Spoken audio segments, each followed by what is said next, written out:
Good evening and welcome. Today, major surprises among Donald Trump's latest picks to fill his cabinet, including Matt Gaetz, a fierce and loyal defender of Mr. Trump in Congress, now his choice to become the next attorney general. The bracing winds of political change blowing across Washington today, where the president-elect met with President Biden at the White House, each man pledging a smooth transition. Within hours of that meeting came the news that Republicans will claim the final prize of last week's election, control of Congress in addition to the presidency. Though votes are still being counted, NBC News can now project Republicans will keep control of the House of Representatives by a slim margin. President-elect Trump already claiming a clear mandate as he has pressed forward in laying out his cabinet choices in rapid-fire fashion. Some raising eyebrows, including a Fox News host and former soldier to lead the Pentagon, and former Democratic Congresswoman turned Trump supporter Tulsi Gabbard as Director of National Intelligence. And late today, Matt Gaetz added to head the Department of Justice. It's where we start with Peter Alexander. Tonight, the culmination of a comeback. President-elect Trump arriving in Washington just as NBC News projected the GOP will keep its House majority. And tonight, Trump's announcing a series of new high-profile picks that have stunned even some of his allies. Among the picks, Trump defender Florida Congressman Matt Gaetz for Attorney General, that's sparking a bipartisan backlash.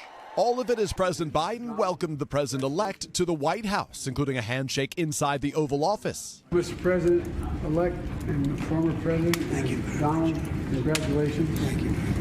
After a heated campaign, Biden was a low IQ guy 35 years ago. Trump is a threat to this nation. Any bitterness today was tucked away. Biden telling Trump, welcome back. Looking forward to having like we said, a smooth transition. Do everything we can to make sure you're accommodated, what you need. And we're going to get a chance to talk about some of that today. So good. Welcome Thank you back. very much. And thank you very much. And politics is tough. And it's, in many cases, not a very nice world, but it is a nice world today, and I appreciate very much a transition that's so smooth. It'll be as smooth as it can get, and I very much appreciate that, Jim. You're welcome. Thank you all. The meeting lasted nearly 2 hours before even landing back in Florida. Trump ruled out those new transition picks, including Gaetz, a lightning rod. Trump ally Steve Bannon telling NBC News, President Trump is going to hit the Justice Department with a blowtorch, and Matt Gaetz is that torch. Donald Trump is unstoppable. Elect him president again, and America will be unstoppable too. Though Gaetz has also been fiercely criticized by fellow Republicans. Trump today announcing Tulsi Gabbard to serve as Director of National Intelligence. A former Democratic Congresswoman from Hawaii and military veteran, Gabbard campaigned for Trump and recently became a Republican. That I'm proud to stand here with you today, President Trump, and announce that I'm joining the Republican Party. But she's faced bipartisan criticism for secretly meeting with Syrian dictator Bashar al-Assad. And overnight, a surprise pick, even to some of Trump's allies. Fox News host Pete Hegseth for Defense Secretary, a Princeton and Harvard graduate and combat veteran who earned 2 Bronze Stars. Hegseth just days ago saying this about women in combat. Because I'm straight up just saying we should not have women in combat roles. It hasn't made us more effective, hasn't made us more lethal, has made fighting more complicated. And he's echoed Trump's argument that the Pentagon has veered away from its military focus to pursue progressive policies. The woke stuff will be gone within a period of 24 hours, I can tell you. Any general that was involved, general, admiral, whatever that was involved in any of the DEI woke has got to go. Either you're in for war fighting, and that's it. That's the only litmus test we care about. But some Democrats argue he lacks the experience to lead 1.3 million active duty troops and to oversee an $800 billion budget. The selection of this person who has very little experience in running the largest department in the federal government, serious concerns. The president-elect also announcing billionaire Trump supporter Elon Musk and entrepreneur Vivek Ramaswamy will lead a new so-called Department of Government Efficiency. Nobody's smarter than Elon. It's an idea Musk originally pitched to Trump, who says the goal is to create more efficiency and less bureaucracy by providing advice and guidance from outside of government. It currently does not exist, and it's unclear how it'll be funded. though Musk has touted massive savings. Well, I think we can do at least $2 trillion. Yeah! Peter, that picture at the White House today, certainly one to remember. What else have you learned about that Oval Office meeting? Lester, the White House call it cordial and substantive. President-elect Trump says that it was a really good meeting, telling the New York Post that he and President Biden spoke about the wars in Ukraine and the Middle East, and that Biden shared his views and was very gracious. Lester? Peter Alexander starting us off. Thank you. President-elect Trump's selection of Congressman Matt Gaetz for Attorney General immediately drawing strong reaction from both Republicans and Democrats. Garrett Haake is at the Capitol. Tonight, President-elect Trump's selection of Florida Congressman Matt Gaetz for Attorney General already sending shockwaves through Washington. Trump today describing one of his strongest defenders as a, quote, deeply gifted and tenacious attorney who will end the partisan weaponization of our justice system. Many Republicans saying after Trump's decisive victory, he's entitled to the team he wants.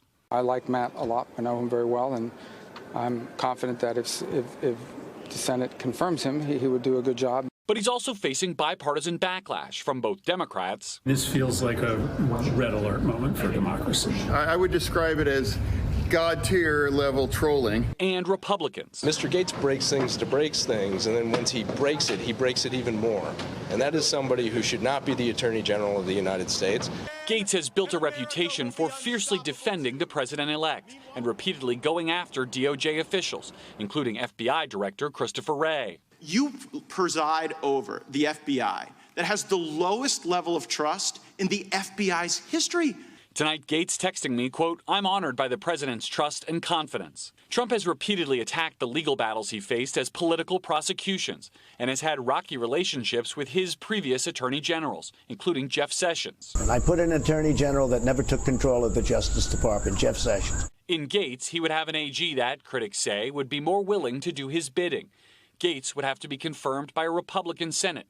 And one likely concern, the DOJ and FBI investigated Gaetz for possible sex trafficking, but the case ended in 2023 without any charges filed. Gaetz denied any wrongdoing. Tonight, many Republicans backing Trump's choice. Matt Gaetz and I, there's no question that we've had our differences. They've been very public about it. I completely trust President Trump's decision-making on this one. What do you think the selection of Matt Gaetz says about what Donald Trump thinks about the Department of Justice? Well, I think he thinks about the Department of Justice what a lot of us think. It's gone rogue. It's gone even corrupt in many respects.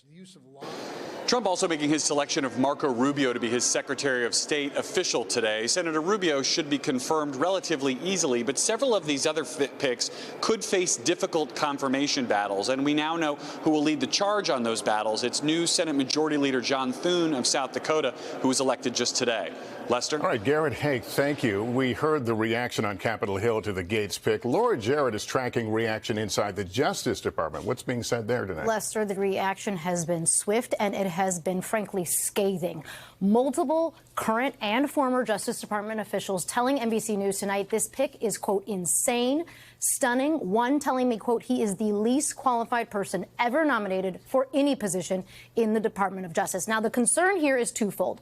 One is the sex trafficking investigation that Garrett detailed there. It was ultimately closed without any charges. But if confirmed, Gaetz would be the top law enforcement officer of the very same agency that criminally investigated him for years. The other concern expressed by officials is more about how he could use the department's resources to settle scores against the president-elect's perceived political enemies. We have heard Gaetz take aim at top prosecutors in both New York and Georgia, along with special counsel Jack Smith. Lester. And you're reporting Jack Smith may actually resign before Inauguration Day. He ran out of time. Bottom line there, both the federal cases he's overseeing in Washington and Florida are nowhere close to a trial. They were bogged down in delays and appeals from the very outset. You combine that with the timing, that's just a reality that the Justice Department will not prosecute a sitting president. The only question now, Lester, is whether he can get a publicly released report out before the former president is inaugurated. All right, Laura, thank you.